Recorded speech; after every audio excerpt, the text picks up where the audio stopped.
네, 하나님께 기도드리고 말씀 묵상하겠습니다.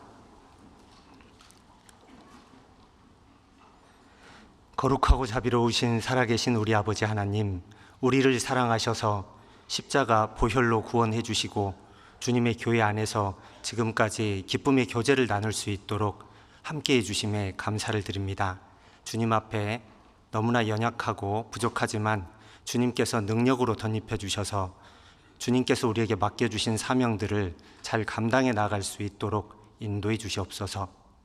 주일 아침 우리 형제자매님들 함께 모일 수 있도록 인도해 주심에 감사를 드립니다. 일일이 살펴주셔서 건강 지켜주시고 주님 앞에 기도하고 있는 것들 하나하나 다 들어주셔서 주님 앞에 평강을 누리고 주님의 일을 힘있게 해나갈 수 있도록 도와주시고 함께해 주시옵소서. 오늘 함께하지 못한 형제자매님들도 어디 있다면 어디에 있든지 주님 살펴주셔서 주님 사랑으로 품어주시기를 간구드립니다. 전 세계 각지에 우리 선교사님들 복음을 전하기 위해 파송되어 있습니다. 주님 도와주셔서 복음을 전하는 데 부족함이 없도록 해주시고 날로 힘있게 복음이 전해질 수 있도록 인도해 주시옵소서. 오늘 모든 시간 주 예수님께 맡기고 오지 합니다. 예수님 이름으로 기도드립니다. 아멘. 반갑습니다. 이 교회가 크네요.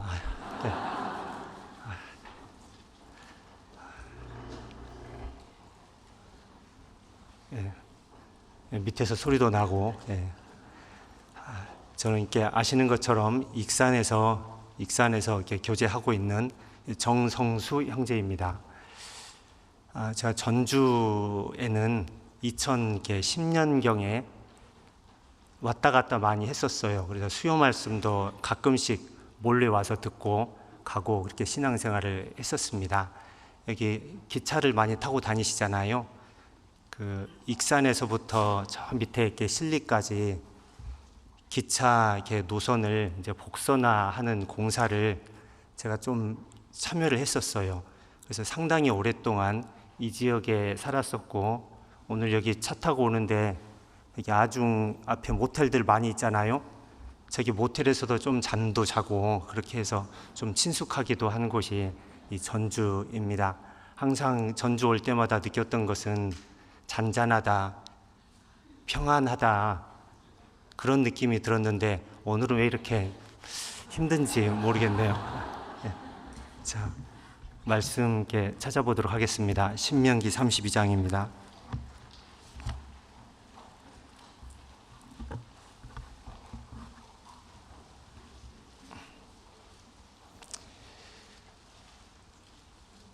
신명기 32장 7절입니다.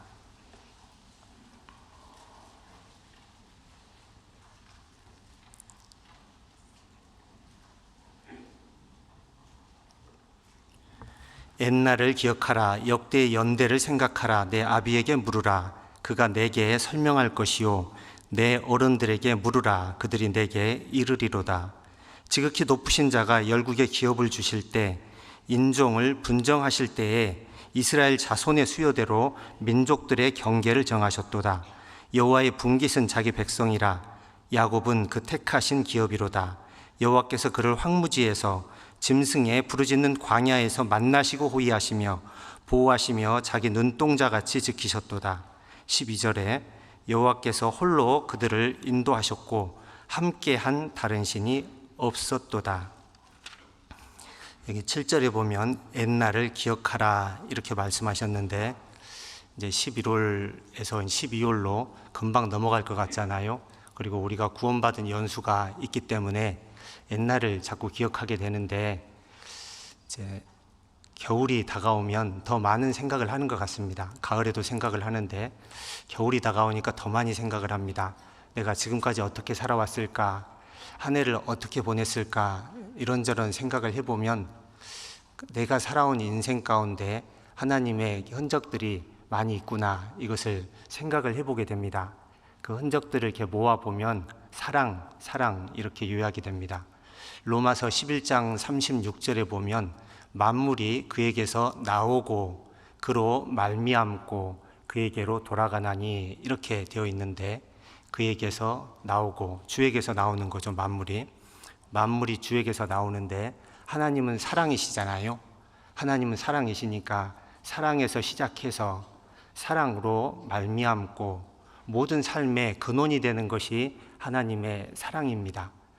내 삶에 어떤 일이 있든지, 내가 어떤 환경에서 살아가든지 하나님의 사랑을 관통해서 살아가고 있구나, 이것을 생각해 볼 수 있고요. 사랑으로 돌아간다고 이야기합니다. 주에게로 돌아갑니다. 주님께로 돌아가는데 받은 사랑을 기억하고 영원한 사랑을 향해서 나아가는 것이 우리 인생이다, 이렇게 여겨집니다. 어릴 적에는 이 사랑에 대해서 잘 이렇게 모릅니다. 눈에 보이는 것만 보거든요. 근데 점점 연수가 더해져 가고 나이가 먹어져 가면 이 사랑에 대해서 알게 되거든요. 고린도전서 13장 11절에 보면 우리가 어렸을 때에는 말하고 깨닫고 생각하는 것이 어린 아이와 같다가, 이렇게 돼 있잖아요. 처음에는 뭐가 뭔지 잘 몰라요. 보이는 것만 봅니다. 제가 어렸을 적에 저희 집이 초가집 3동이 있거든요. 아주 작은 터에 집만 이렇게 따닥따닥 붙여놨어요. 그런데 이 초가집 한 동에 우리 이렇게 초등학교 여선생님께서 자취를 하셨거든요. 학교 앞에서 가깝다 보니까. 근데 그 집이 그렇게 좋은 집은 아니에요. 옆에 이렇게 화장실이 있고, 화장실은 옛날 화장실, 푸세식 화장실이 있고, 그 부엌에는 소가 살고 있었어요. 그 선생님이 상당히 힘들었을 거예요. 소가 가만히 살지는 않거든요. 벽을 이렇게 머리로 치기도 하고 그러거든요. 그곳에서 살았는데 선생님 얼굴은 기억이 안 나는데, 가끔씩 선생님이 이제 도시 쪽으로 갔다가, 저는 시골에 살았는데 도시로 가서 올 때 초코파이 한 상자씩 이렇게 사오셨어요. 그 초코파이는 아직도 기억에 납니다. 그 당시에 제가 제일 먹고 싶었던 것이 우리 동네 마을 입구에 전빵이 있는데, 전빵이에요. 전빵이 있는데 그 전빵에서 지나가다 보면 덴뿌라 아셔요? 튀김인데 고구마를 이렇게 얇게 썰어서 고구마 모양으로 튀겨서 한 5원 정도면 이렇게 먹을 수 있었던 것 같은데, 근데 그것을 먹지를 못했어요. 냄새만 맨날 맡고 다녔단 말이죠. 그런 것도 못 먹었는데 초코파이 한 상자씩 딱딱 갖다 주니까 얼마나 이렇게 행복했겠어요. 그래서 그 초코파이는 여전히 기억이 나요. 초코파이 하잖아요. 근데 그 뒤에 숨겨져 있는 그 선생님의 이렇게 사랑은 모른단 말이죠. 신앙생활을 계속 하다 보면 처음에는 보이는 것만 보는데 조금 더 이렇게 살다 보면 형제자매님들을 사랑하는 마음도 생기고, 형제자매님들을 이렇게 품어주고자 하는 그런 마음도 생기는 것 같습니다. 가정에서도 마찬가지예요. 결혼하고 나서 처음에는 그냥 보이는 것만 보지만은 10년, 20년, 30년 이렇게 되니까 미운 짓을 해도 그래도 이렇게 그윽한 눈으로 바라볼 수 있고 모든 것을 다 용납할 수 있고, 그렇게 변해져 가는 것 같습니다. 눈물도 조금씩 더 많아져 가는 것 같고요. 모든 것이 그냥 감사하다 이렇게 여겨지는데, 가끔씩은 나는 이렇게 변하는데 왜 우리 자매는 남산 위의 저 소나무처럼 철갑을 두른 듯 흔들림이 없을까, 이런 생각을 해볼 때도 있는데, 이제 가끔씩 그런 분도 있지만 대개 나이를 먹어가면 사랑을 더 이렇게 알게 돼 있습니다. 하나님의 사랑 안에서 우리가 그렇게 살고 있는데, 하나님의 사랑은 그냥 감정적인 사랑이 아니고 결과를 이렇게 만들어냅니다. 우리 인생길 우리가 헤매고 다녔지 않습니까? 이사야 53장 6절에 보면 우리는 다 양 같아서 그릇 행하여 각기 제 길로 갔거늘, 멋대로 어디로 가야 될지 갈피를 잡지 못하고 가고 있었는데 하나님의 사랑을 깨닫고 하나님을 알게 되었습니다. 잠언 3장 6절에 보면 너는 범사의 그를 인정하라. 그리하면 내 길을 지도하시리라. 길을 알게 됐습니다. 어느 길이 올바른 길인지 하나님이 인도해서 이제 정상적인 루트로 가게 됩니다. 하나님의 사랑이 이제 올바른 길로 방향을 이렇게 턴할 수 있도록 도와주셨습니다. 우리 인생길이요, 불안불안합니다. 언제 무슨 일이 일어날지 모르게 살아가는 것이 인생이지 않습니까? 아직 어렸을 때는 앞에 이제 청년인지 중고등부 학생들인지 모르겠는데 어렸을 때는 잘 몰라요. 근데 점점 먹어갈수록 불안불안하다. 아주 낭떠러지 위에 좁은 길을 걸어가고 있는 것 같다. 그럼에도 지금까지 아무 일 없이 이렇게 왔구나. 이런 생각을 해보게 되는데, 잠언 27장 1절에 보면 내일 일을 자랑하지 말라. 하루 동안에 무슨 일이 날는지 내가 알 수 없음이니라. 너무나 불안한데 하나님을 만나게 됩니다. 만나면 평강이라는 것이 오잖아요. 하나님이 세상을 창조하신 하나님, 말씀으로 창조하신 하나님이 내 인생을 말씀으로 조성해 가시는데 그 말씀에서 힘을 주십니다. 두려워 말라. 내가 너와 함께 함이라. 놀라지 말라. 나는 내 하나님이 됨이라. 내가 너를 굳세게 하리라. 참으로 너를 도와주리라. 참으로 나의 의로운 오른손으로 너를 붙들리라. 이사야 41장 10절. 그런 말씀들이요, 불안한 인생길에 중심을 잡을 수 있도록 도와주십니다. 수능 보고 왔잖아요. 수능도 보고 오고 아셨을 것이고, 또 여러 가지 국가고시 시험도 보잖아요. 그런데 시험 보기 전에 엄청 두렵잖아요. 어떻게 될까? 결과가 어떻게 나올까? 앞으로 내 인생 어떻게 될까? 이런 생각이 있는데 말씀 한 구절 묵상을 해보면 마음이 잔잔해지고 힘을 얻습니다. 하나님께서 다시 어떤 길을 주시겠지. 결과가 어떻게 나오더라도 분명히 더 좋은 길로 인도해 주실 것이 분명해. 이런 믿음을 가지고 살아갈 수 있잖아요. 하나님의 사랑 안에서 우리가 이런 것들을 누리고 있습니다. 그리고 우리 인생을 헛되다고 이야기합니다. 전도서 6장 12절에 보면 헛된 생명의 모든 날을 그림자같이 보내는 일평생에. 참 허무한 것이 인생인데 돌아보면 너무 허무해요. 정말 허무해요. 행복하게 살다가 누군가가 먼저 죽음을 건너가면 큰 게 아픔과 슬픔 가운데 인생 참 원망하다, 이것을 많이 느끼게 됩니다. 그 시편 103편에 보면 인생은 그 날이 풀과 같고 그 영화가 들의 꽃과 같다고 이야기하잖아요. 그것은 바람이 불면 지나가나니 그곳이 다시 알지 못하거니와. 돌아가신 게 고인들을 장례를 치를 때 그런 생각을 하게 돼요. 인생이 풀처럼 이렇게 지나가구나. 세상에서 어느 정도 누리기는 하셨지만은 이제 잊혀진 존재가 되는구나. 이 세상이 다른 세상이 된 것 같구나. 저 사람이 있어서 저 사람을 보고 내가 인생을 살아왔는데 이제 저 사람이 없는 인생을 살게 되구나. 세상이 다른 세상이다. 이런 생각을 하게 되잖아요. 그리고 너무나 큰 슬픔에 잠겨 있는데 그 다음 구절에 하나님이 이렇게 말씀하셔요. 하나님의 인자하심은 영원부터 영원까지 이르고. 하나님의 말씀이요, 야, 내가 저 사람을 위해서 아무것도 더 이상 해줄 수 있는 것도 없고 같이 사랑을 나눌 수도 없지만은 하나님의 사랑, 하나님의 인자하심은 영원부터 영원까지 이르고. 내가 저 사람을 도와줄 수는 없지만 하나님의 사랑이 끝까지 품어주겠구나. 이런 생각을 해보면 돌아가신 분 앞에서도 우리가 소망을 품을 수 있게 됩니다. 인생은 허망하지만 하나님이 계시기 때문에 허망한 인생에 의미가 생기고 소망을 가질 수 있게 됩니다. 시편 37편 18절에 보면요, 여호와께서 완전한 자의 날을 아시나니 저희 기업은 영원하리로다. 헛된 생명의 모든 날이었는데 완전한 자의 날, 영원한 기업, 이렇게 연결을 해주시잖아요. 너무나 감사하지 않습니까? 하나님의 사랑 안에 있기 때문에 우리가 세상에서 헤매지 않고 살아갈 수가 있고, 인생길 가운데 불안불안하지만 담대하게 걸어갈 수가 있고, 내 하루의 삶이 결코 헛되지 않다. 구원받은 그리스도인의 삶은 헛되지 않고 많은 열매가 맺혀질 수 있고 주님 앞에 영원한 기업이 남겨져 있구나. 너무나 감사하지 않습니까? 우리 인생을 돌아보면 인생에서 우리가 겪는 모든 일들이 광야 시절에 이스라엘 민족의 그 역사와 좀 비교해서 생각을 해보면 더 교훈이 많이 되는 것 같습니다. 신명기 32장에는 이스라엘 백성들이 어떤 모습으로 살아왔는지 요약이 되어서 설명이 돼 있는데요.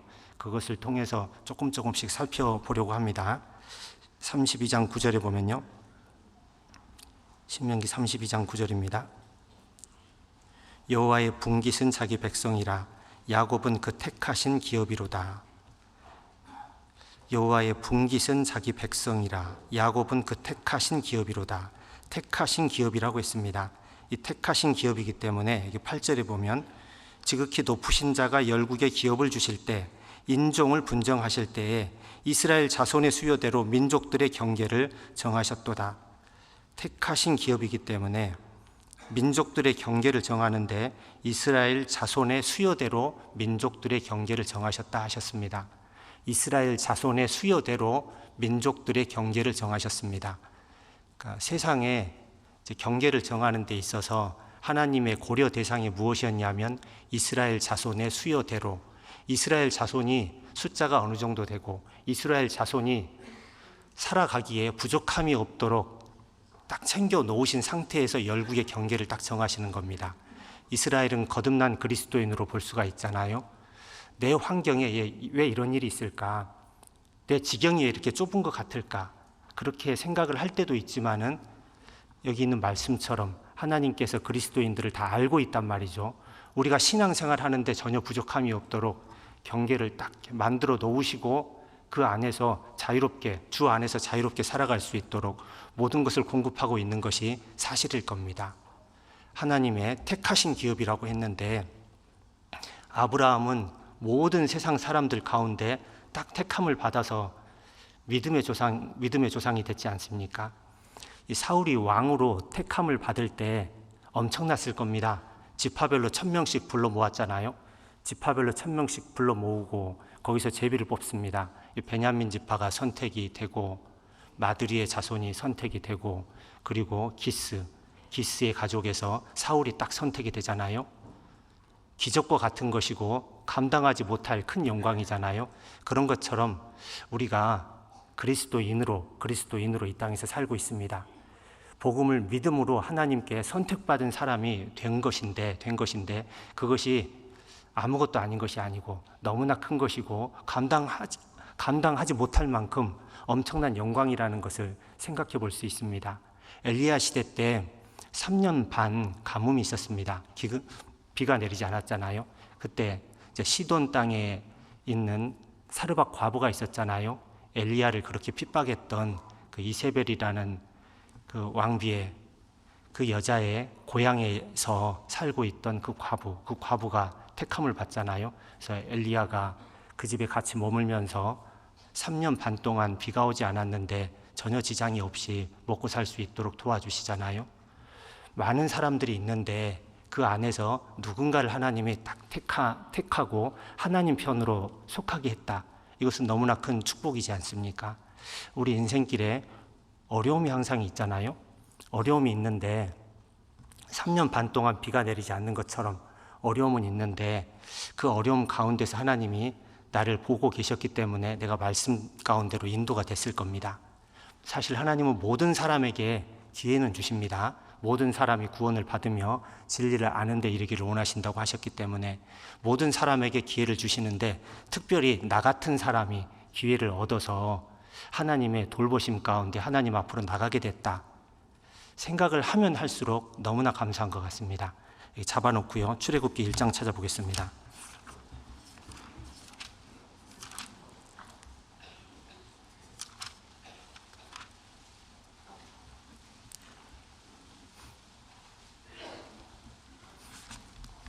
출애굽기 1장 11절입니다. 11절.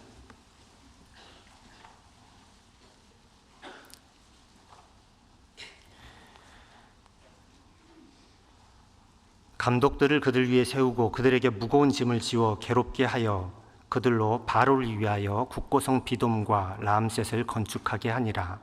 무거운 짐을 지어 괴롭게 하여.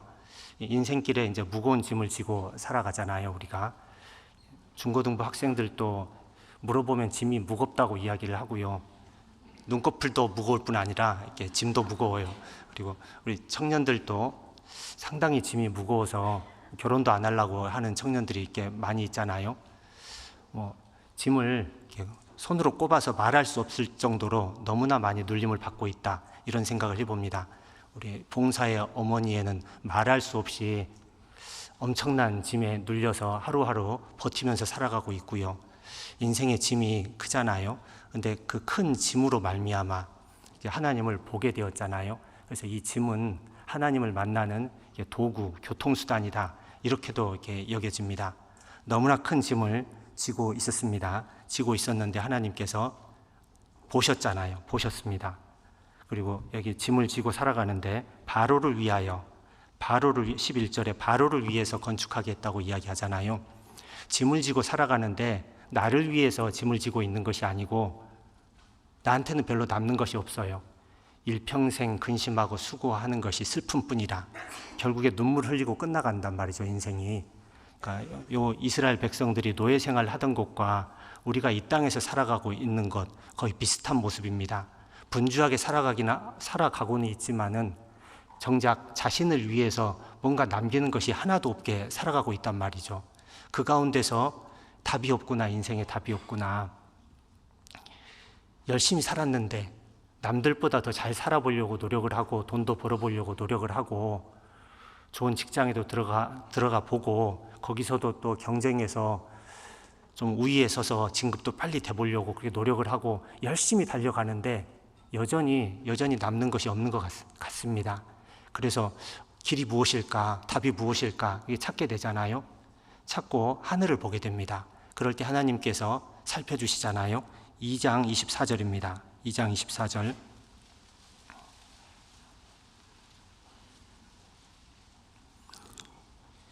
하나님이 그 고통 소리를 들으시고 아브라함과 이삭과 야곱에게 세운 그 언약을 기억하사 이스라엘 자손을 권념하셨더라.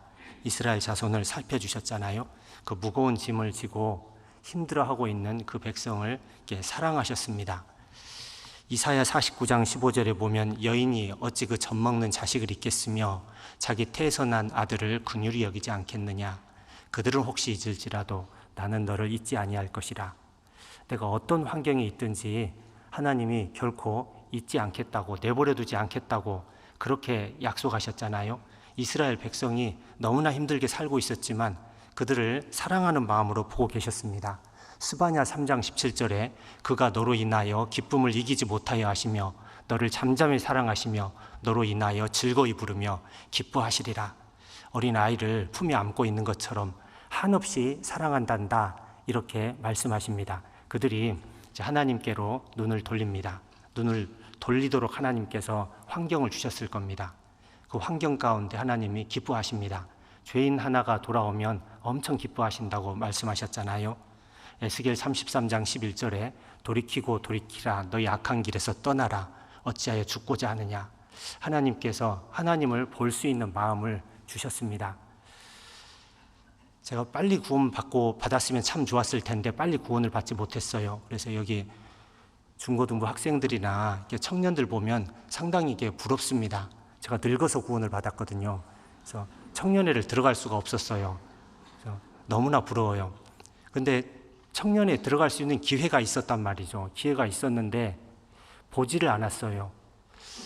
인생에 대해서 더 많이 헤맸어야지 이제 하나님을 볼 마음이 생기는 겁니다. 아직은 아니라고, 아직은 내 힘으로 살아갈 수 있다고, 인생은 내가 개척하는 것이고 아직 너무나 정신이 없다고 계속 버티고 안 듣고 무시하고 10년 넘게 버티게 되잖아요. 그러다가 어느 순간 알게 됩니다. 야, 이거 안 되는구나, 안 되는구나. 내 계획대로는 답이 없구나, 이것을 알게 됩니다. 그리고 돌이키게 되잖아요. 근데 스스로 그렇게 된 것이 아니고 하나님께서 환경을 주셨습니다. 분명히 그 환경을 주셨어요. 여러 가지 상황들을 통해서 마음을 낮춰주시고 하나님을 볼 수 있도록 해주셨다는 것을 지나고 나서 보니까 깨달을 수가 있었습니다. 그리고 하나님을 보았을 때 이제 건져주시잖아요. 이스라엘 백성을 애굽에서 건져주셨던 것처럼 권념하셨도다, 이렇게 말씀하시는데 건져주십니다. 건져주셔서 이스라엘 백성들이 드디어 노예 생활을 벗어나서 자유롭게 살아갈 수 있습니다. 창세기 16장에 보면 하갈이라는 여인이 나옵니다. 하갈이라는 여인은 이렇게 아브라함의 종이잖아요. 사라의 여종이잖아요. 아브라함의 아내 사라의 여종인데, 그 여종이 애굽에서 주인들을 참 잘 만난 것이잖아요. 주인들을 참 잘 만나서 아브라함 집에 종으로 들어갔는데 원하지도 않게 첩이 됐어요. 그 여종이 아브라함을 이렇게 좀 유혹해서 아브라함과 동침해서 이렇게 잉태한 것이 아니고, 아브라함과 사라가 모의해서 여종을 이제 첩으로 만들게 된 것이잖아요. 그렇게 하다가 딱 한 가지 실수를 했는데, 잉태하고 나서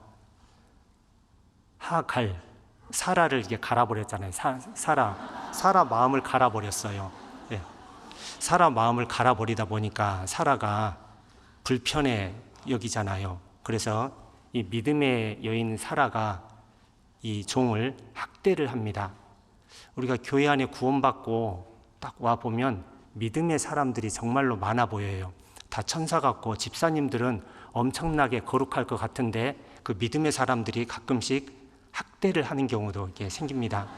그러면 교회에 내가 은혜 받으러 왔는데 왜 학대를 당하고 있을까 하면서 이 교회 못 다니겠다 하고 나가버리잖아요. 그렇게 하갈이 가버립니다. 광야로 이렇게 나가는데, 광야로 나가서 힘들었잖아요. 이제 어떻게 살아야 될까, 그런 마음을 품고 있었을 겁니다. 그런데 하나님께서 하갈을 포기하지 않죠. 내버려두지 않습니다. 감찰하셨다고 이야기를 하잖아요. 그리고 돌아가라 이렇게 이야기하잖아요. 여기가 네가 있을 곳은 아니다. 돌아가라. 내가 다 알고 있다 하면서 돌아가라고 이렇게 해주잖아요. 우리가 그런 사랑 안에서 살아가고 있습니다. 이스라엘 백성이 돌아갑니다. 하나님께로 돌아가요. 애굽에 있다가 이제 가나안을 향해서 돌아가는 것이고, 하나님께서 우리 인생길 가운데 나한테 와라. 그래서 하나님께로 돌아가서 구원받고 지금 우리가 살고 있잖아요. 그 이스라엘 백성들이 이제 출애굽한 다음에 이렇게 이야기하잖아요. 신명기 4장 34절에 보면, 어떤 신이 와서 시험과 이적과 강한 손과 편팔과 크게 두려운 일로 한 민족을 다른 민족에게서 인도하여 낸 일이 있느냐. 이는 너희 하나님 여호와께서 너희를 위하여 애굽에서 너희 목전에서 행하신 일이라. 너무나 큰 일을 하고 하나님이 너를 이만큼 사랑했단다 하고 이제 광야 생활을 시작하게 됩니다. 우리가 그 큰 은혜, 이같이 큰 구원을 등한히 여기면 어찌 피하리요, 그렇게 말씀하셨는데, 말로 표현할 수 없는 큰 은혜 가운데 이제 광야 생활, 신앙 생활을 이렇게 시작하게 됩니다. 이 광야에는 여러 가지 환경이 있잖아요. 광야에는 섞여 사는 무리가 있습니다. 유다서 1장 4절을 보면 가만히 들어온 사람 몇이 있음이라. 가만히 들어온 사람은 어떻게 하라고 했냐면 가만히 냅두라고 이야기를 합니다. 마태복음 13장 29절에 가만두어라, 가라지를 뽑다가 곡식까지 뽑을까 염려하노라. 그래서 교회 안에 가만히 있는 분들이 이제 있을 수가 있어요. 교회 안에도 있고 기독교라는 이런 사회에도 가만히 있는 사람들이 있습니다. 이 가만히 있는 사람들의 특징이 무엇이냐면 자꾸 원망과 불평을 만들어내는 겁니다. 광야 시대 때 이제 섞여 사는 무리 잡족이라고 하는데, 이 잡족들이 자꾸 원망과 불평을 던지면서 사람들의 마음을 이렇게 분산시킵니다. 맨날 만나는 먹는데 이 박한 식물을 우리가 좋아하지 않는다. 애굽에 있을 때 먹었던 고기, 생선 외 부추, 파, 마늘, 고기부터 각종 양념까지 그런 것도 좀 먹으면 좋을 텐데, 이렇게 하면서 하나님의 은혜 가운데 살고 있는 사람들에게 그래 우리 너무 힘들어, 이렇게 마음을 좁아지게 만드는 그런 역할들을 해나갑니다. 구원받고 나서 신앙생활을 하는데 다른 교회 다니는 사람들이 힘들게 하는 경우가 많이 있잖아요.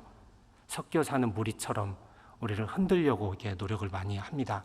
그리고 이 전주교회 다닌다는 이야기를 입으로 하기가 불편하게끔 만듭니다. 그것이 이제 불뱀과 정갈에 속한 것인데, 불뱀과 정갈은 마귀, 사탄의 세력을 이야기합니다. 베드로전서 5장 8절에 보면 근신하라 깨어라, 너희 대적 마귀가 우는 사자같이 두루다니며 삼킬 자를 찾는다고 이야기하는데, 첫 번째 우리가 구원받고 나서 이렇게 맞이하는 어려움이 이단 문제잖아요. 이단. 거기 이단이라는데 하필 그런 교회로 나가냐. 초등학생들도 그런 것을 겪는다고 해요. 어렸을 때는 잘 모르다가 4, 5, 6학년 올라가다 보면 그냥 내가 지금까지 어렸을 때부터 다녀온 교회인데 친구가 이야기하는 겁니다. 네가 다니는 교회 이상한 교회라며 그렇게 이야기를 해서 아이들도 막 흔들리고 이렇게 한단 말이죠. 근데 어떤 지혜로운 아이들은 이렇게 이야기한다고 해요. 이단이 무엇이래? 무엇이 이단이래? 그렇게 이야기하고 너는 뭘 믿는데? 이렇게도 이야기하고 어떤 우리 자매님이 간증을 하는데 그 아이의 어머니가 와가지고 애가 전도를 너무 자주 하는데 이단 교회를 자꾸 데려가는 거예요. 그래서 아이에게 어머니가 그 아이한테 접근을 해가지고 너 우리 애들 데려가지 말라고, 니네 교회 이단인데 왜 자꾸 데려가냐고 그렇게 이야기를 했대요. 그러니까 아이가 그렇게 물은 거예요. 이단이 뭐래요?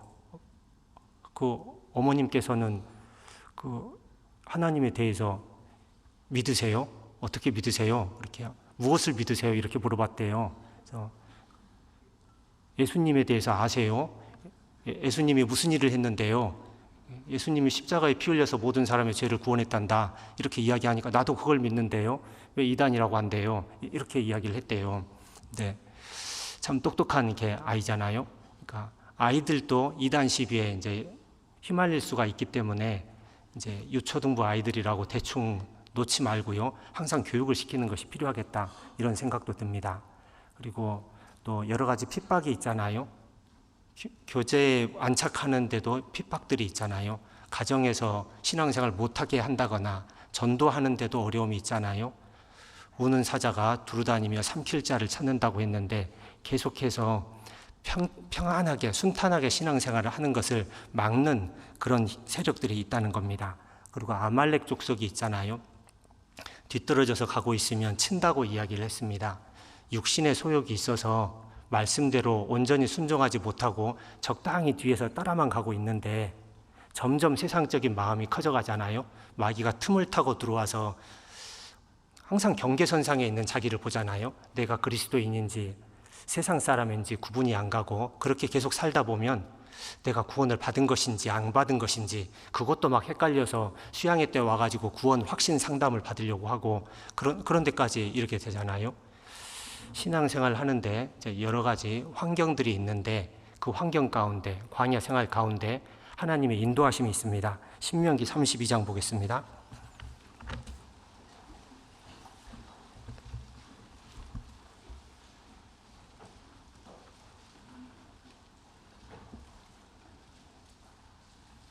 신명기 32장 10절. 신명기 32장 10절. 여호와께서 그를 황무지에서 짐승에 부르짖는 광야에서 만나시고 호위하시며 보호하시며 자기 눈동자같이 지키셨도다. 하나님께서 광야에서 만나시고 자꾸 만나주셔서 우리가 이렇게 살고 있습니다. 맨 처음에 이제 교제에 적응하기가 어렵잖아요. 가장 어려운 것은 무엇이냐면 저 같은 경우에는 구역 모임 참석하는 것이 가장 어려웠어요. 남의 집에 가는 것도 어려웠는데 밤에 남의 집 가라고 하니까 더 어렵더라고요. 그리고 수도권에서는 밥도 먹으라고 하잖아요. 그리고 직장도 늦게 끝나서 가끔씩은 밥을 다 먹은 다음에 잘못 들어가서 조금 더 늦게 들어갈 걸 적당히 들어가가지고 상이 아직 치워져 있지가 않아요. 그럼 혼자 밥을 먹어야 되잖아요. 다 보고 있는데 천천히 먹어 하는데 어떻게 천천히 먹어요. 그래서 근데 또 한여름에 땀을 삐질삐질 흘리면서 이렇게 밥을 먹기도 하고 엄청 힘들잖아요. 교제에 적응하기가 어려운데 교제에 나가면 구역장님이 하도 오라고 해서 한 번씩 나가면 하나님을 만나게 되고 기분이 좋습니다. 마음에 기쁨이 들어와요. 다음에도 가야 되겠다. 이렇게 하다 보니까 적응이 되잖아요. 교회 안에서 이제 봉사하다가 상처를 이렇게 받기도 하고 교제하다가 상처를 받기도 합니다. 그런데 수요 말씀이나 주일 말씀 듣는 가운데 말씀을 주셔서 이겨낼 수 있도록 해주시고요. 또 신앙생활 잘해보려고 하는데 가정적으로, 경제적으로, 자녀 문제로 어려움이 생길 때도 있습니다. 그런데 구원을 받은 생명이 있기 때문에 하나님을 외면할 수가 없어요. 더욱 간절히 하나님께 기도하고 나가게 되잖아요. 시편 32편 8절에 내가 너의 갈 길을 가르쳐 보이고 너를 주목하여 훈계하리로다. 적응하기가 어려운데 하나님께서 가르쳐 보이고 주목해서 훈계해 주십니다. 끝까지 잘 갈 수 있도록 계속 도와주셔요. 시편 37편 23절에 보면 여호와께서 사람의 걸음을 정하시고 그 길을 기뻐하시나니 저는 넘어지나 아주 엎드러지지 아니함은 여호와께서 손으로 붙드심이로다. 그런 붙드심 가운데서 지금까지 우리가 신앙생활을 하고 있습니다. 학교를 우리가 6년, 3년, 3년 해서 12년 중고등부까지 12년 동안 다니고 대학교도 다니잖아요. 해봐야 한 17년, 16년인가? 20년? 계산이 잘 안 되네.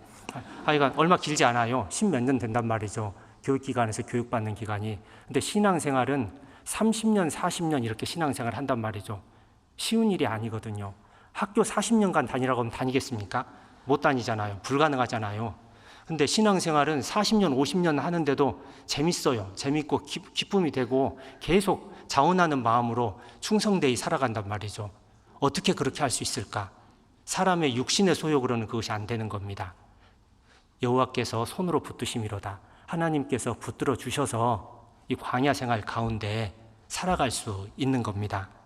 그리고 시편 105편 보겠습니다. 시편 105편.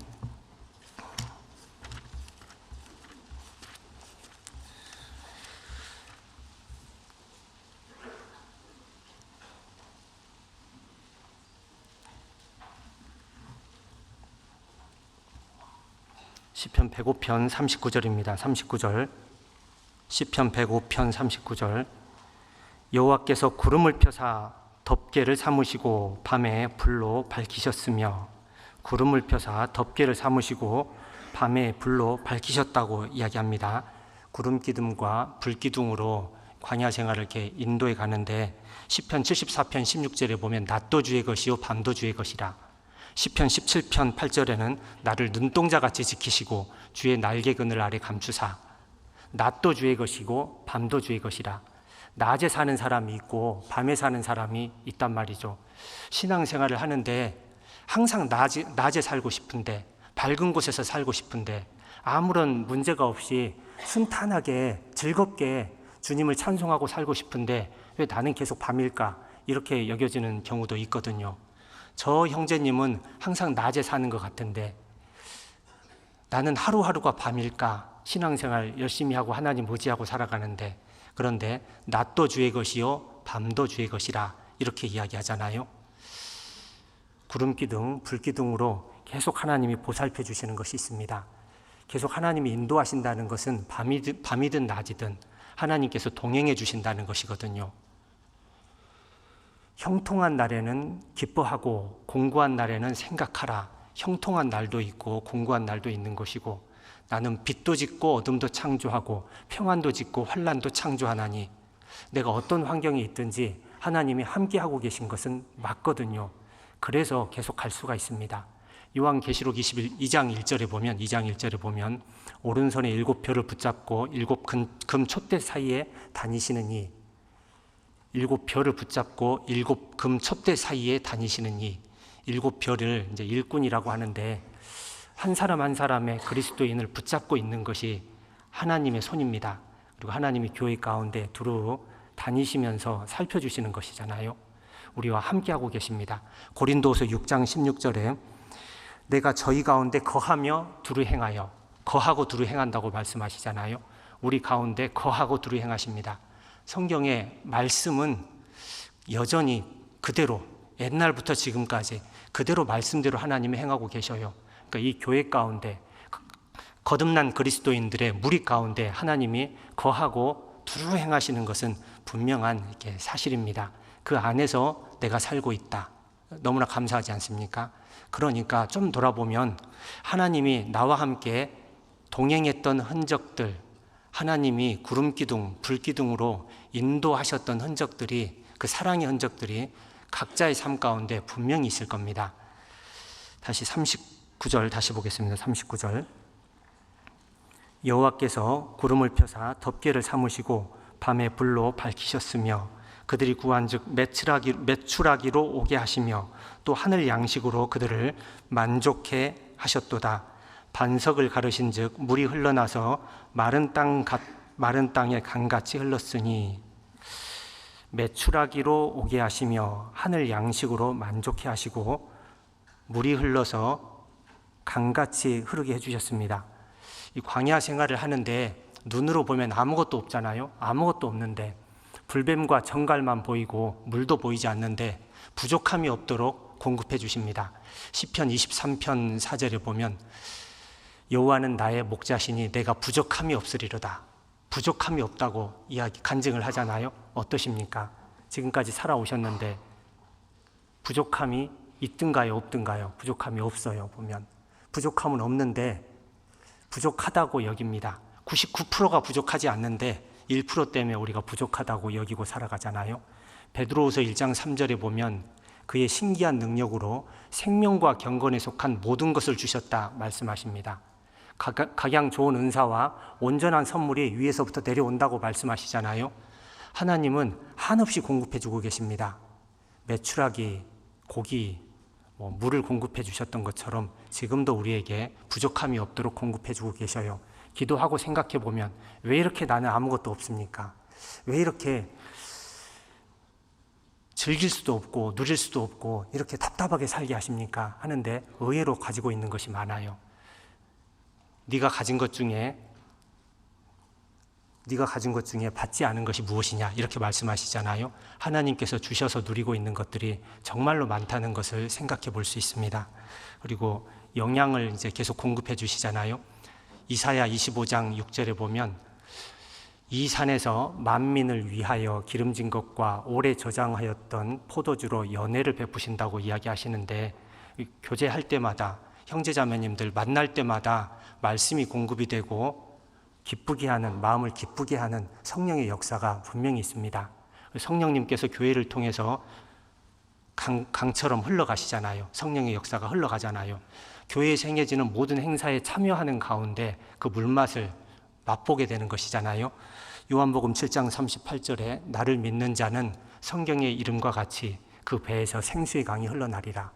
주변에 머뭇거리고 있으면 그 물맛을 못 보고요. 중심으로 들어가는 겁니다. 집회가 있다 그러면 함께 기도로 동참하고 전도하기에 힘을 쓰는 것이고, 교제가 있다 그러면 그 교제를 사모하는 마음으로 오늘 가서 어떤 간증을 해볼까, 어떤 덕이 되는 간증을 해볼까, 어떤 형제자매님들을 살펴줄까, 이런 생각으로 교제에 나가는 겁니다. 그러면 하나님이 성령 충만하게끔 만들어줘요.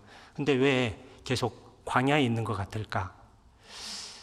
교회 안에 부족한 것이 없도록 하나님이 채워주신다고 했는데 내 신앙생활은 왜 이렇게 몸이 건조할까? 왜 그러냐면 자꾸 받으려고만 생각을 하니까. 십자가 보혈 가운데 우리 평생 살아갈 것을 다 받았는데, 평생 받을 사랑을 다 받았는데 교회 안에서 계속 받으려고 하는 겁니다. 주일 아침에 나오는데 오늘 교회 가면 무슨 좋은 일이 있을까? 누가 나를 재밌게 해줄까? 누가 내 마음을 기쁘게 해줄까? 누가 나를 알아주고 나를 이렇게 높여줄까? 이런 생각을 하고 온단 말이죠. 그러면은 교회가 사랑이 없네, 이렇게 이제 결론 지어지게 됩니다. 왔는데 아무도 반겨주지 않는 것 같고 나를 외면하는 것 같고 그런 생각이 든단 말이죠. 우리가 신앙생활 하는 목적은 주님을 위해서 신앙생활 하는 것이잖아요. 희생하기 위해서 신앙생활 하는 것이잖아요. 나를 드리기 위해서 신앙생활 하는 것이잖아요. 번제로 드리는 거란 말이죠. 그러니까 교제가 있을 때마다, 누군가를 만날 때마다 저 사람을 위해서 내가 무엇을 해줄까? 주님이 피로써 구원해 준 형제 자매들이잖아요. 이 형제 자매들을 위해서 내가 어떻게 도움이 돼 볼까? 이런 마음으로 교제에 참여하고 집회에 참여하고 봉사에 참여하면 하나님이 더 힘있게, 나를 힘있게 만들고 성령의 충만함으로 기쁨으로 살아갈 수 있도록 인도해 주실 겁니다. 이사야 63장입니다. 이사야 63장.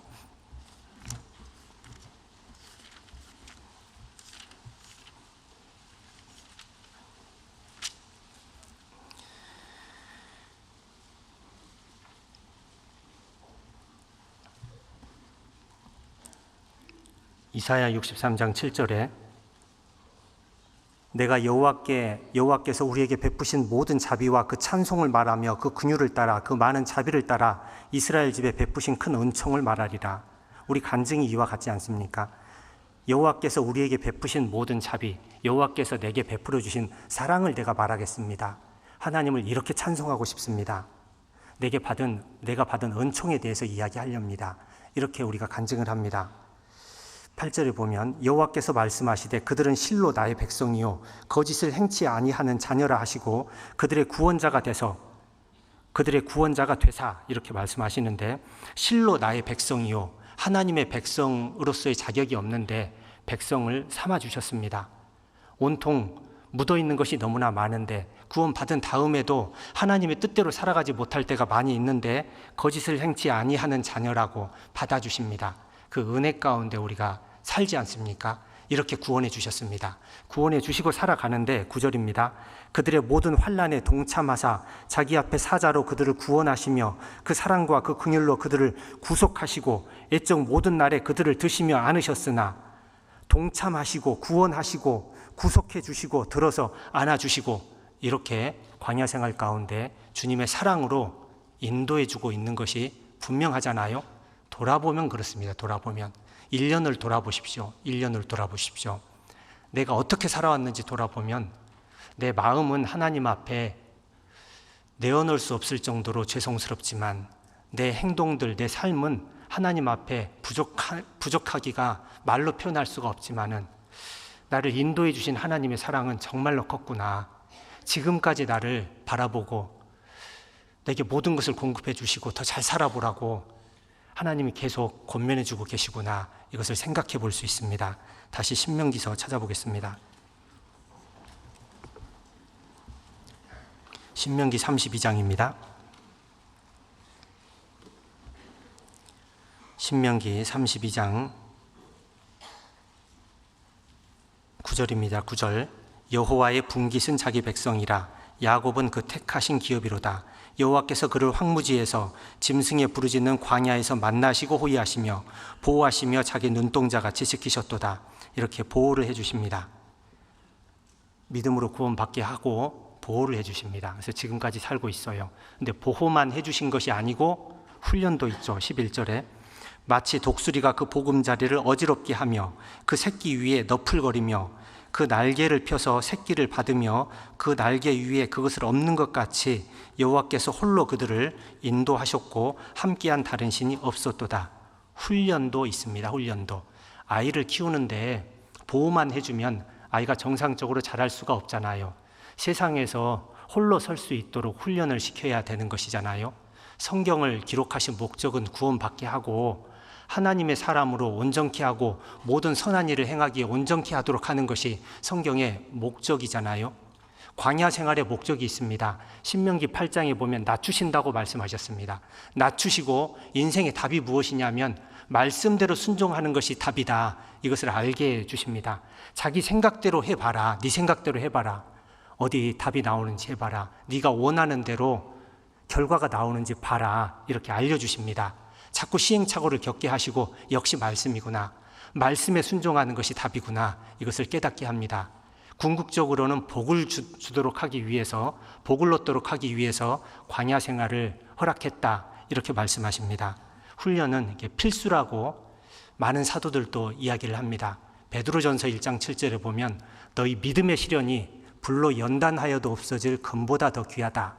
예수 그리스도에 나타나실 때 칭찬과 영광과 존귀를 받도록 한다. 이렇게 말씀하시잖아요. 믿음의 시련이 불로 연단하여도 없어질 금보다 더 귀하다. 믿음의 시련이 금보다 더 귀하다. 주님 앞에 서는 날 빛을 발할 것이다. 이렇게 이야기를 합니다. 그러면 이 믿음의 시련을 1년만 받는 게 낫습니까? 10년 받는 게 낫습니까? 10년 받는 게 낫잖아요. 근데 1년만 임원하고 내년에는 안 한다고 하면은 잘못된 거잖아요. 그렇잖아요. 그러니까 믿음의 시련은 죽는 날까지 받는 것이 정상이잖아요. 믿음의 시련을 불로 연단하여도 없어질 금보다 더 귀하다고 했습니다. 왜 그리스도인들은 힘들게 살아갈까? 왜 봉사를 할까?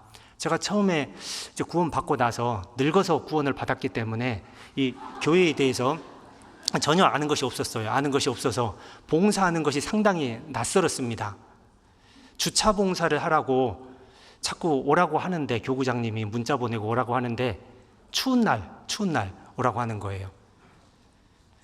아침 일찍 오라고 하는데 도대체 왜 주차 봉사를 하라고 할까? 용역회사 써서 좀 관리시키면 되지. 나 헌금도 다 내는데, 이런 생각을 한단 말이죠. 근데 믿음의 시련이 불로 연단하여도 없어질 금보다 더 귀하여. 동참해보니까 알겠더라고요. 동참해보니까 봉사를 하니까 힘이 되는구나. 봉사를 하니까 교회를 알 수 있구나. 봉사를 해보니까 형제자매님들의 사랑을 느낄 수가 있는 겁니다. 봉사를 해보니까 신앙생활에 더욱 견고함이 생기고 힘이 생기고 신앙생활의 맛을 이제 알게 되는 것이잖아요. 훈련을 하나님이 이렇게 시키십니다. 하나님이 훈련을 시킬 때 나 싫어요 이렇게 훈련을 외면하는 것이 아니고 그 훈련 가운데로 중심으로 들어갔을 때 불로 연단하여도 없어질 금보다 더 귀한 것들이 막 생성이 되는 겁니다. 욥기 23장 10절에 나의 길을 오직 그가 아시나니 그가 나를 단련하신 후에는 내가 정금같이 나오리라. 단련을 받는 것이 좋잖아요. 단련을 안 받는 것은 하나님 앞에 섰을 때 후회할 일이 되는 것이잖아요. 단련을 안 받는 쪽으로 잘 피해 가시는 분들이 있어요. 어떻게 하면 더 편한 부서에서 봉사를 해볼까? 어떻게 하면 이 봉사가 있는데 힘들지 않게 이 봉사의 순간을 넘어갈 수 있을까? 이렇게 쉬운 길로만 자꾸 빠져나가고 잘 빠져나가는 분들도 가끔씩 있어요. 그런데 정금같이 나올 수가 없잖아요. 잠깐은 좋은 것 같은데 정금같이 나올 수가 없습니다. 아브라함과 사라가 모의를 해서 우리가 하갈한테 아이를 갖게 하자. 하갈을 통해서 이렇게 모의를 합니다. 그러면 우리가 아들을 낳을 수 있지 않을까 이런 생각을 하잖아요. 자기들 생각대로 되는 줄 알았어요. 하갈이 바로 잉태하고 아들도 낳잖아요. 엄청 좋은지 알았는데 가정에 문제가 생기잖아요. 사람 생각으로 하면 편하게 가려고 하면 당장 좋은 것처럼 보이고 꿀맛처럼 느껴지지만 조금 지나가 보면 왜 이랬을까 이제 후회하게 되는 일이 있는 겁니다. 하나님은 이렇게 훈련시키십니다. 그리고 12절 보겠습니다. 12절 여호와께서 홀로 그들을 인도하셨고 함께한 다른 신이 없었도다. 여호와께서 그로 땅의 높은 곳을 타고 다니게 하시며 밭의 소산을 먹게 하시며 반석에서 꿀을 굳은 반석에서 기름을 빨게 하시며 소의 젖기름과 양의 젖과 어린 양의 기름과 바산소산의 수양과 염소와 지극히 아름다운 밀을 먹이시며 또 포도즙에 붉은 술을 마시우셨도다. 보호하시고 훈련하는 가운데 가나안 땅으로 인도해서 모든 풍요로움을 맛보게 한다는 말씀입니다. 우리를 지금은 그런 쪽으로 하나님께서 인도해 가고 계신 겁니다. 골로새서 2장 3절에 보면 그 안에는 지혜와 지식의 모든 보화가 감추어져 있느니라. 그리스도 안에 지혜와 지식의 모든 보화가 감추어져 있습니다. 교회 안에, 성경 안에 지혜와 지식의 모든 보화가 감추어져 있잖아요. 이렇게 신앙생활하고 가는 가운데 믿음의 시련을 받고 가는 가운데 하나님의 연단을 받고 가는 가운데 하나님의 인도하심을 받고 가는 가운데 모든 보화를 우리가 하나하나 만나게 돼 있습니다. 아가서 4장에 보면 그 동산에 대해서 교회를 동산처럼 이렇게 표현을 합니다. 잠근 동산이다 이렇게 이야기하잖아요. 잠근 동산, 그리고 덮은 우물, 봉한 샘 이렇게 이야기하는데 그리스도인들에게만 내게만 허락된 동산을 하나님이 허락하셨잖아요. 내게만 허락한 이 동산에서 내가 자유롭게 뛰어다닐 수 있도록 해주시잖아요. 교회 안에서 우리가 그런 것을 누리고 다닙니다. 그리고 그 동산에 각종 과실수가 있고 다양한 향기가 난다고 이야기를 하잖아요. 많은 향, 그리스도의 향기가 나는 이런 곳에서 우리가 살아갑니다. 하나님의 향기가 나는, 하나님의 사랑의 따스함을 느끼는 그런 곳을 누리고 살아갈 수 있도록 인도해 주십니다. 천국은 어떻습니까? 천국은 생명수 강이 흘러가고 생명수 열매가 있고 생명수 나무가 있고 12가지 열매가 맺히고 하나님이 함께 계시잖아요. 그 성은 해나 달에 비침이 쓸데없다고 이야기했습니다. 하나님의 영광이 비치고 어린 양이 등이 되신다고 이야기했습니다. 하나님의 사랑의 나라인데 그곳은 부족함이 없잖아요. 천국은 부족함이 없습니다. 그러면 교회에는 부족함이 있을까요? 세상은 부족하지 않는 것 같지만 세상은 나를 채워줄 수가 없어요. 모든 강물이 다 바다로 흐르지만 바다를 채우지 못하는 것처럼 세상은 나를 채워줄 수가 없습니다. 근데 우리 교제 안에, 성경에서, 우리 교회 안에서 모든 것이 채워집니다. 풍성하게 공급이 됩니다. 결국에 천국에서 누리게 되겠지만 이 교회 안에서 그것을 맛보게 될 수 있는 겁니다. 우리가 이렇게 인도함을 받고 있습니다. 한 해를 돌아보면 구원해 주신 은혜가 정말로 감사하게 다시 한번 절실하게 생각이 나고요. 내가 지금까지 믿음을 지키고 이렇게 살아올 수 있도록 하나님이 인도해 주시고 보호해 주셨구나. 가끔씩 어려운 일도 있었지만 그것으로 내가 더 당금질이 돼서 더 큰 사람으로, 더 견고한 사람으로 서 있구나.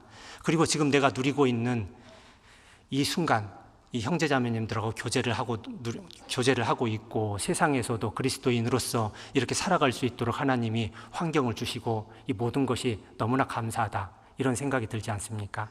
이런 환경에서 살아가는데 잘 살아야 되잖아요. 잘 살아야 되는데 우리가 잘 못 살 때도 가끔씩 있습니다.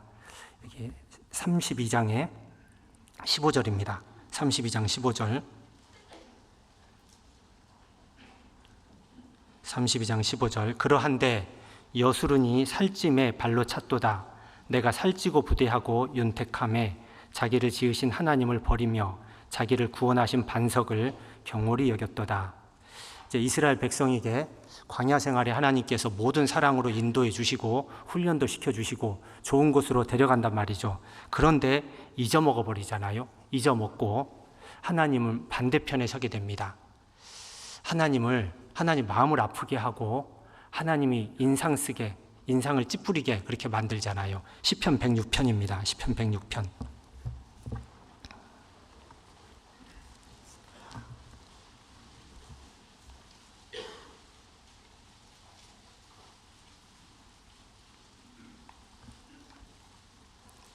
시편 106편 12절입니다. 12절. 이에 저희가 그 말씀을 믿고 그 찬송을 불렀도다. 저희가 미구의 그 행사를 잊어버리며. 출애굽하고 나서 너무 감사했는데 찬송을 했는데 금방 잊어버렸다고 이야기를 합니다. 잊어버리고 원망을 하잖아요. 우리가 애굽에서 고깃가마 곁에 앉았을 때, 떡을 배불리 먹었을 때, 그때 하나님의 손에 죽었다면 좋았을 것을. 애굽에서 그렇게 살지도 못했는데 너무 이게 과장해서 그렇게 이야기를 하는 겁니다. 그리고 금송아지를 만들잖아요.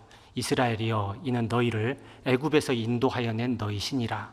하나님이 그렇게 축복해주고 인도해주는데 그 사랑을 금방 잊어버리고 다른 것에 마음을 이렇게 뺏기게 되지 않습니까?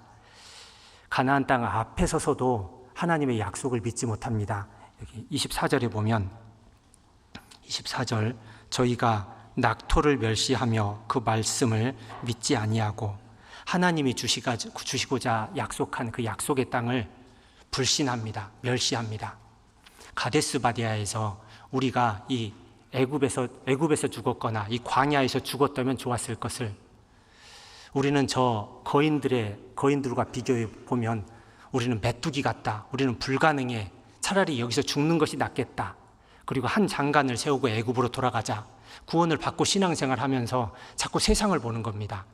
세상 사람들은 훨씬 더 즐겁게 사는 것 같고 기쁘게 사는 것 같은데, 부족함이 없도록 사는 것 같은데 나는 왜 이렇게 신앙생활을 하느라고 어렵게 살아갈까? 답답하게 살아갈까? 지친다, 지쳐, 못 살겠다. 저 사람들처럼 살아봐야지 하면서 세상을 사랑하는 마음이 들어올 때도 있잖아요. 그래서 그 광야에 이스라엘 백성들을 통해서 교훈해 주고 있는 겁니다. 이런 마음이 있지만은 그래도 하나님이 인도해 주시는 것이 있다는 것을 알려주시는 거예요.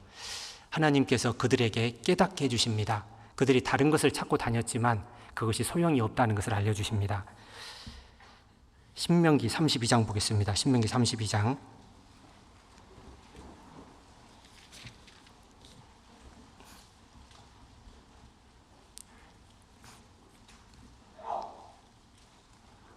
신명기 32장 37절입니다. 32장 37절.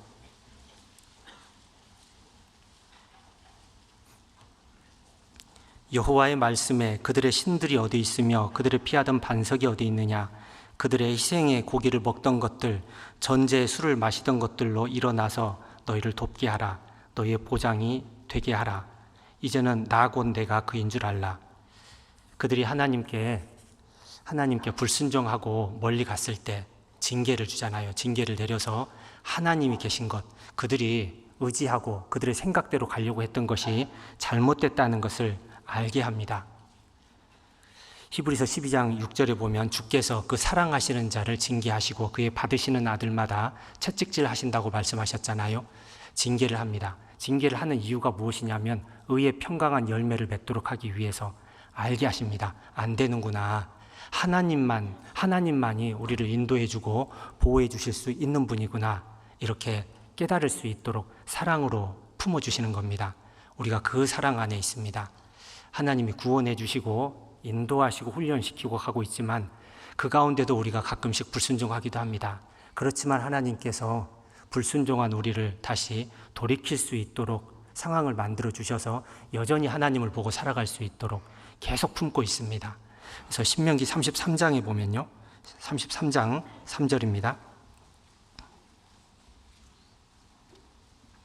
33장 3절, 여호와께서 백성을 사랑하시나니 모든 성도가 그 수중에 있으며 주의 발 아래에 앉아서 주의 말씀을 받는도다. 여호와께서 백성을 사랑하시나니, 결국에 지나온 일들을 딱 보니까 그 과정 가운데 잘못한 것도 많이 있지만 여전히 하나님이 우리를 사랑하셔서 우리가 그 안에 있구나, 이것을 이제 생각할 수 있다는 겁니다. 얼마나 큰 사랑을 받고 있는지 호세아서에 나오죠. 호세아서 11장입니다. 호세아서 11장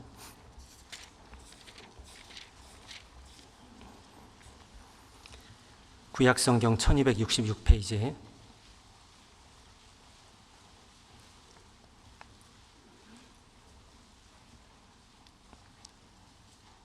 호세아서 11장 1절입니다. 1절,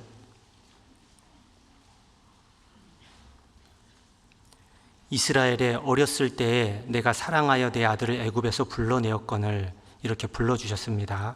그리고 사랑하셨습니다. 4절에 내가 사람의 줄, 곧 사랑의 줄로 저희를 이끌었고 저희에게 대하여 그 목에서 멍에를 벗기는 자 같이 되었으며 저희 앞에 먹을 것을 두었노라. 사랑의 줄로 딱 이끌었습니다. 로마서 8장에 보면 끊을 것이 없다고 말씀하셨잖아요. 결코 끊을 수가 없습니다. 하나님이 사랑의 줄로, 하나님의 은혜로 구원받게 하시고 하나님 앞에 서는 날까지 사랑으로 인도해 주실 것이 분명합니다. 부자관계를 맺어 주셨잖아요. 너희에게 아버지가 되고 너희는 내게 자녀가 되리라. 전능하신 주의 말씀이니라. 부부관계로 만들어 주셨잖아요. 내가 내게 장가들어 영원히 살되, 부부관계로, 부자관계로 이렇게 사랑의 줄로 쫙 연결해 주셨습니다. 그래서 결코 놓을 수 없다고 말씀하십니다. 8절입니다. 8절, 에브라임이여 내가 어찌 너를 놓겠느냐, 이스라엘이여 내가 어찌 너를 버리겠느냐, 내가 어찌 너를 아드마같이 놓겠느냐, 어찌 너를 수보임같이 두겠느냐. 아드마, 수보임은 소돔 고모라 불탈 때 인접해 있던 그런 민족들이죠. 내 마음이 내 속에서 돌아서 나의 긍휼이 온전히 불붙듯 하도다. 내가 나의 맹렬한 진노를 바라지 아니하며 내가 다시는 에브라임을 멸하지 아니하리니 이는 내가 사람이 아니요 하나님임이라. 어찌 너를 놓겠느냐, 내가 어찌 너를 버리겠느냐. 결코 버릴 수 없다, 결코 놓지 않겠다, 이렇게 말씀하시잖아요. 구원 받고 나서 큰 은혜 가운데 살아가지만 자꾸 흔들린단 말이죠. 여기 7절에 보면, 7절에 내 백성이 결심하고 내게서 물러가나니, 결심하고 하나님 편으로 나가야 되는데, 사랑을 받았는데 결심하고 나는 그렇게는 못해요. 나 이 정도로만 살래요. 이 정도로 간신히 붙어만 있을게요. 그것은 나는 감당 못하겠어요. 불편해서 못해요. 결심한단 말이죠. 결심해서 안 좋은 쪽으로, 세상 쪽으로 가려고 한단 말이죠. 그럼에도 불구하고 놓지 않겠다고 이야기하잖아요. 호세아서를 보면은 호세아에게 음란한 여인을 이렇게 아내로 맞이하라고 이야기합니다. 음란한 아내를 맞이해서 음부된 아내, 그 아내가 음란한 자식들을 낳도록 하라고 이야기합니다. 그 음란한 여자를 아내로 삼았는데 연애하는 자를 따라서 또 가잖아요. 그래도 데려와서 같이 살아라, 이렇게 이야기하잖아요. 하나님의 마음입니다. 결심하고 하나님 앞에 잘 살아야 되는데 그렇지 못할지라도 놓지 않겠다, 버리지 않겠다, 이렇게 약속해 주시지 않습니까? 이사야 54장 찾아보겠습니다.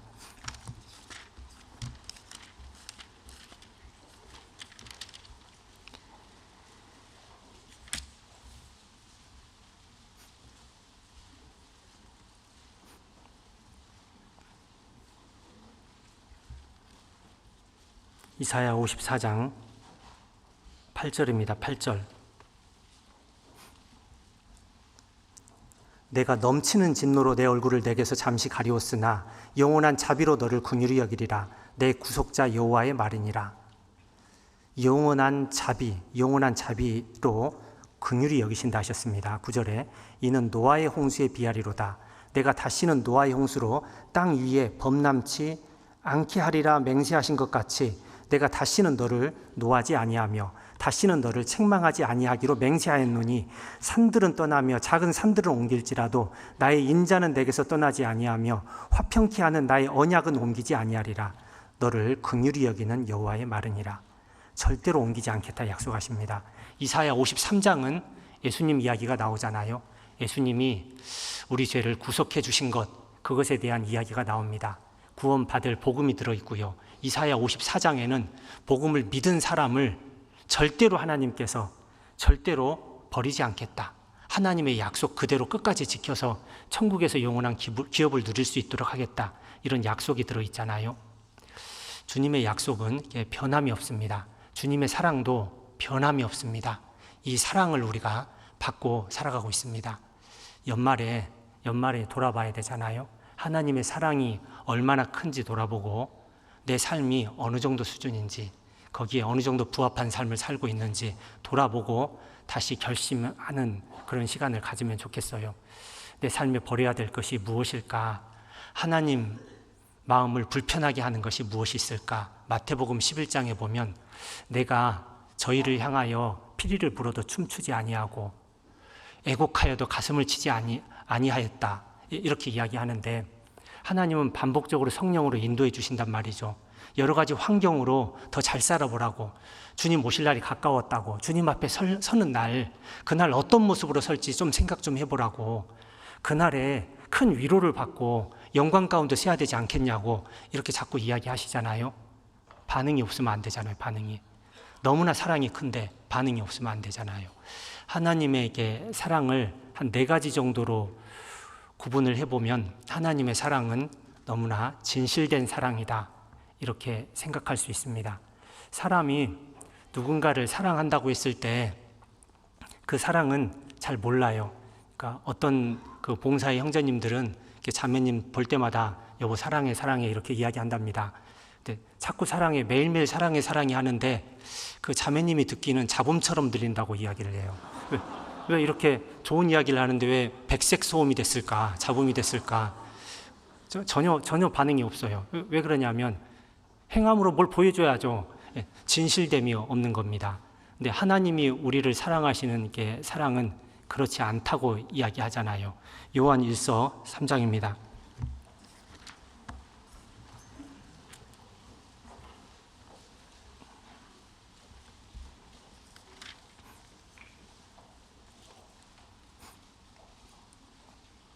요한일서 3장 18절입니다. 18절. 요한일서 3장 18절. 자녀들아 우리가 말과 혀로만 사랑하지 말고 오직 행함과 진실함으로 하자. 행함과 진실함으로 하자. 주님은 이렇게 해주셨다는 겁니다. 하나님의 사랑은 진실된 사랑이에요. 그래서 이 말씀의 약속을 믿고 우리가 천국에 갈 확신을 얻을 수 있는 것이잖아요. 로마서 3장 4절에 사람은 다 거짓되되 하나님은 참되시다 할지어다. 디모데후서 2장 13절에 우리는 미쁨이 없을지라도 주는 일양 미쁘시니 하나님은 미쁘시다 하셨습니다. 고린도전서 10장 13절에 오직 하나님은 미쁘사 우리가 감당치 못할 시험당함을 허락치 아니하시고 하나님은 미쁘다, 진실되다 이야기하잖아요. 이 진실된 사랑을 우리가 받았습니다. 그 진실된 사랑 안에 있는 겁니다. 그리고 하나님의 사랑은 나를 끔찍히 사랑하시는 신분을 초월한 높은 사랑이라 말씀하지 않습니까? 4장 9절입니다. 4장 9절.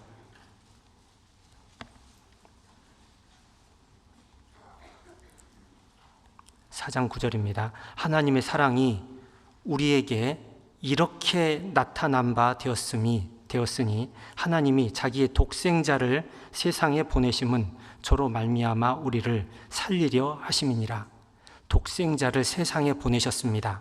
위에 있는 분을 땅으로 보내셨습니다. 나를 사랑하셔서. 요한복음 8장 23절에 너희는 아래서 났고 나는 위에서 났습니다. 위에 계신 분이 창조주께서 나를 보고 내려오셨잖아요. 빌립보서 2장 6절에 그는 근본 하나님의 본체시나 높으신 분이거든요. 근데 내려오셨습니다. 그 내려오신 예수님을 보고 도마가 이렇게 이야기하잖아요. 나의 주시며 나의 하나님이시니이다. 하나님이시단 말이죠. 하나님이신데 위에서 나를 위해서 내려오셨습니다. 정말 큰 사랑이고 그 사랑을 말로 표현할 수가 없기 때문에 에베소서 3장 18절에 넓이와 길이와 높이와 길이가 어떠함을 깨달아 봐라. 그렇게 이야기하잖아요. 1년을 돌아보고 지나온 신앙생활을 돌아보면 하나님의 사랑의 넓이와 길이와 높이와 깊이, 나 같은 사람, 나 같은 연약한 사람, 나 같은 부족한 사람, 나처럼 원수되었던 사람을 이렇게까지 하나님께서 돌보고 계시구나. 말로 표현할 수 없는 높은 사랑을 우리가 받고 있습니다. 그리고 하나님의 사랑은 나를 위해서 대신 죽어주신 사랑, 희생의 사랑이잖아요. 진실되고 말로 표현할 수 없이 높은 사랑이시지만, 그리고 그 사랑은 그 높은 사랑이시기도 하시지만 내 대신 죽어주신 희생의 사랑이잖아요. 여기 10절입니다. 사랑은 여기 있으니 우리가 하나님을 사랑한 것이 아니요 오직 하나님이 우리를 사랑하사 우리 죄를 위하여 화목제로 그 아들을 보내셨음이니라. 네, 대신 죽어주신 사랑, 대신 뭔가를 해준다는 것은 어려운 일입니다. 누구 대신 무언가를 하는 것은 그래도 할 만한데 누구 대신 나를 포기하는 것은 정말로 어렵습니다. 누구 대신 내 자존심을 내려놓는 것은 어려운 일이잖아요. 교제를 하는데 속이 막 이렇게 끓어오를 때가 있잖아요. 나를 포기하지 못하기 때문에, 나를 내리지 못하기 때문에 그런 것이잖아요. 우리는 잠시도 나를 누구를 위해서 희생할 그런 마음이 없는 경우가 많습니다. 그 성경에 보면 그 야곱이 라헬을 위해서 7년 동안 무봇으로 노동을 하잖아요.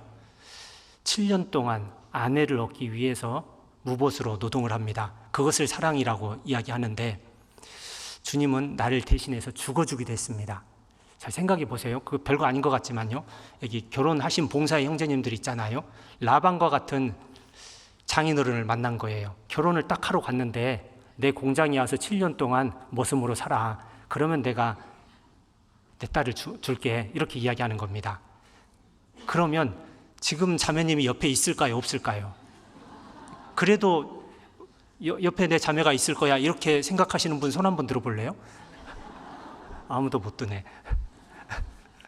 어려운 거단 말이죠. 누군가를 위해서 너무나 사랑해서 그 사람을 위해서 나를 내려놓는 것은 보통 힘든 일이 아닌 겁니다. 어떤 아이가 아빠한테 이렇게 물어봤답니다. 내가 5억을 빚졌는데 아빠가 갚아줄 수 있어요?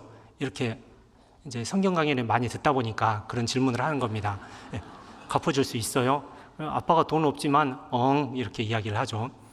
그러면 아빠 엄마를 대신해서 죽을 수도 있어? 거기에 어떻게 대답할게요? 아빠가 엉이라 했을까요? 앵이라 했을까요? 쉽지 않단 말이죠.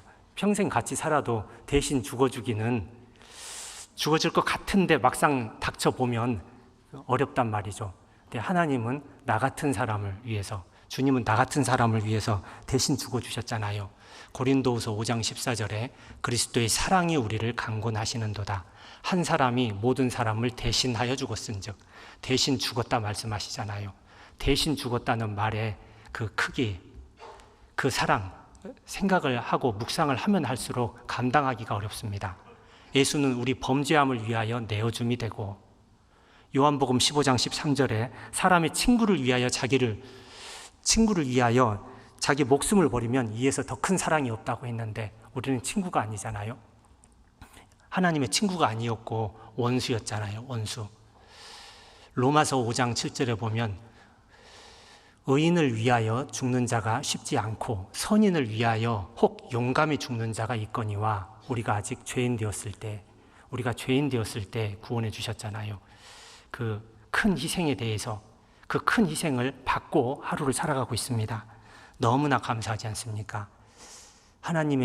나를 향한 하나님의 사랑은 진실됩니다. 잡음처럼 사랑하는 것이 아니고 진실된 사랑이에요. 나를 향한 하나님의 사랑은 우리가 감당하기 어려운 높은 사랑이고, 나를 향한 하나님의 사랑은 대신 희생해 주신, 자신을 다 포기하신 그런 사랑입니다. 어떤 형제님을 위해서, 교회를 위해서 내가 1년 동안 나 자신을 내려놓고 살겠습니다. 그런 마음으로 임원을 하지 않습니까?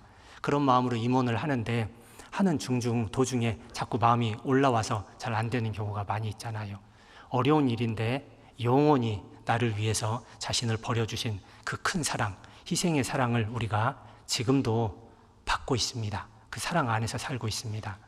하나님의 사랑은 먼저 사랑해 주신 사랑이라 말씀하셨습니다. 요한일서 4장 19절입니다. 19절.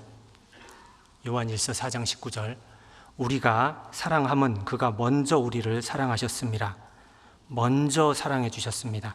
구원해 주실 의무가 없고 우리가 구원 받을 자격이 없습니다. 진노의 자녀였다고 말씀하셨고, 요한복음 8장 11절에 보면 너희는 너희 아비 마귀에게 났나니 이렇게 이야기합니다. 마귀 자식이라고 이야기를 합니다. 그런데 받아주시잖아요. 받아주십니다. 아주 연약했는데 받아주셨어요. 연약한 베드로를 받아주셨잖아요. 베드로는 절대로 주님을 버리지 않겠다고 이야기했는데 결국 베드로를 위해서 기도하시고 베드로가 주님을 위해서 살 수 있도록 하나님께서 받아주십니다. 사울은 얼마나 악한 사람이었습니까? 사도행전 9장 4절에 보면 사울아 사울아 내가 어찌하여 나를 핍박하느냐, 나는 네가 핍박하는 예수라 이렇게 이야기합니다. 사울은 그리스도인들을 너무나 핍박했던 사람이잖아요. 그런데 그 사울을 받아주시잖아요. 사랑하시고 일꾼으로 삼아주십니다. 가시채를 뒷발질하기가 내게 고생이라. 쟁기를 이렇게 소를 앞에 놓고 쟁기를 하고 가는데 소가 올바른 길로 안 가면 막대기로 자꾸 이렇게 찔러대면서 올바른 길로 가라고 이렇게 하는 게 가시처잖아요. 근데 사울의 삶, 예수님을 핍박하는 사울의 삶이 하나님은 안타까워 보였습니다. 그것이 불쌍해 보였습니다. 하나님 말씀에 순종해서 가면 은혜가 있고 평강이 있고 축복이 있을 것인데, 인생에 힘도 생길 것인데 왜 이렇게 불순종하냐, 가시채를 뒷발질하지 말아라, 그것이 고생이다, 이렇게 사울을 받아주시잖아요. 뭔가 받아주실 만한 상태에서 받아주신 것이 아니고 무조건적으로 받아주신 그 사랑은 허다한 죄를 덮는다고 했는데 우리가 그 사랑 안에 있습니다. 진실되고 감당할 수 없는 높은 사랑, 희생해 주신 사랑, 그리고 무조건적인 사랑, 그 사랑 안에 인도함을 받고 있습니다. 어떻게 살아가야 될까요? 하나님을 사랑하는 마음으로 남은 인생, 우리 인생을 만들어 가야 되지 않겠습니까? 말씀으로 세상을 창조하셨는데 하나님의 말씀으로, 하나님을 사랑하는 마음으로 남은 인생을 이제 만들어 가야 되잖아요. 우리가 해야 될 일은 그것이라고 생각이 됩니다. 신명기 6장입니다.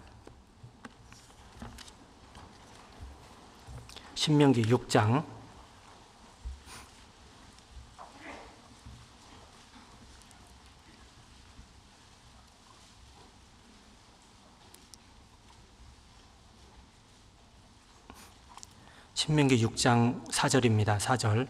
이스라엘아 들으라. 우리 하나님 여호와는 오직 하나인 여호와시니 너는 마음을 다하고 성품을 다하고 힘을 다하여 내 하나님 여호와를 사랑하라.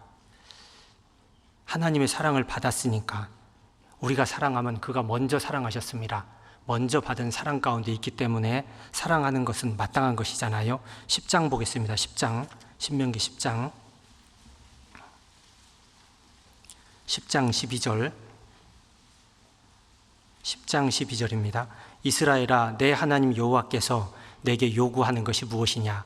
곧 내 하나님 여호와를 경외하여 그 모든 도를 행하고 그를 사랑하며 마음을 다하고 성품을 다하여 내 하나님 여호와를 섬기고.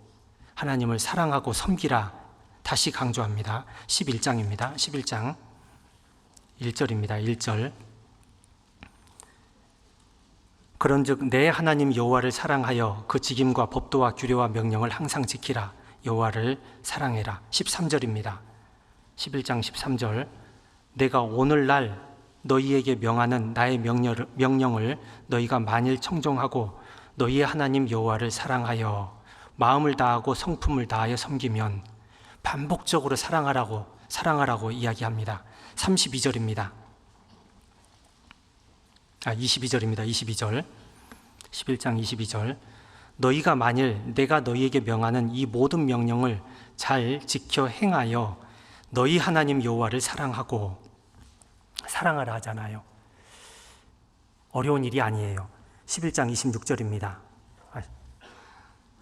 11장 26절. 내가 오늘날 복과 저주를 너희 앞에 두나니, 하나님이 우리를 사랑해 주시고 사랑하라고 하십니다. 그리고 유대인들에게 이야기했던 것처럼 복을 주시겠다고 약속하십니다. 하나님을 사랑하는 마음으로 살아가면 되잖아요. 베드로전서 1장 8절에 예수를 너희가 보지 못하였으나 사랑하는도다. 보지 못했지만 주님을 사랑하는 마음으로 신앙생활을 합니다. 주님을 사랑하는 마음으로 우리가 하는 것 중에 첫 번째는 교회 안에 잘 이렇게 거하는 것이잖아요. 주님이 우리에게 명하신 것은 몇 가지 안 됩니다. 요약해보면 거하라고 이야기하시고, 구별되라고 이야기하시고, 기도하라고 말씀하셨고, 말씀을 묵상하라고 말씀하셨고, 연합하라고 하셨고, 전도하라고 하셨고, 고난을 감당하라고 하셨잖아요. 주님의 말씀대로 순종해서 살아가는 것이 사랑인데, 그 첫 번째가 제대로 거하는 것이잖아요. 거하는 것. 너희는 내가 일러준 말로 이미 깨끗하였으니 내 안에 거하라. 거하는 것은 무엇이냐면 연합하는 것이잖아요. 형제가 연합하여 동거함이 어찌 그리 선하고 아름다운고. 함께 나오는 것이, 나와서 같이 모여 있는 것이 연합이 아니고요.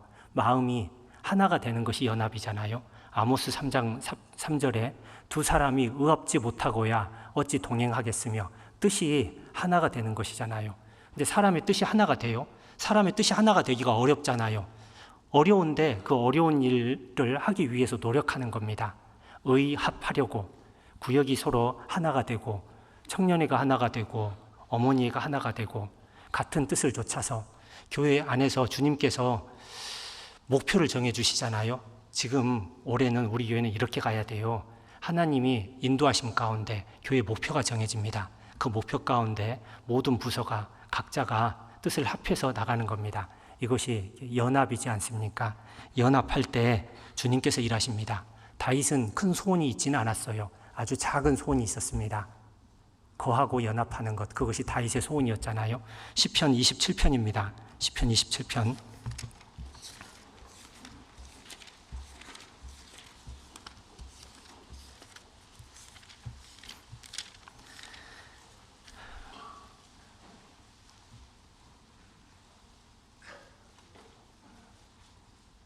시편 27편 4절입니다. 시편 27편 4절.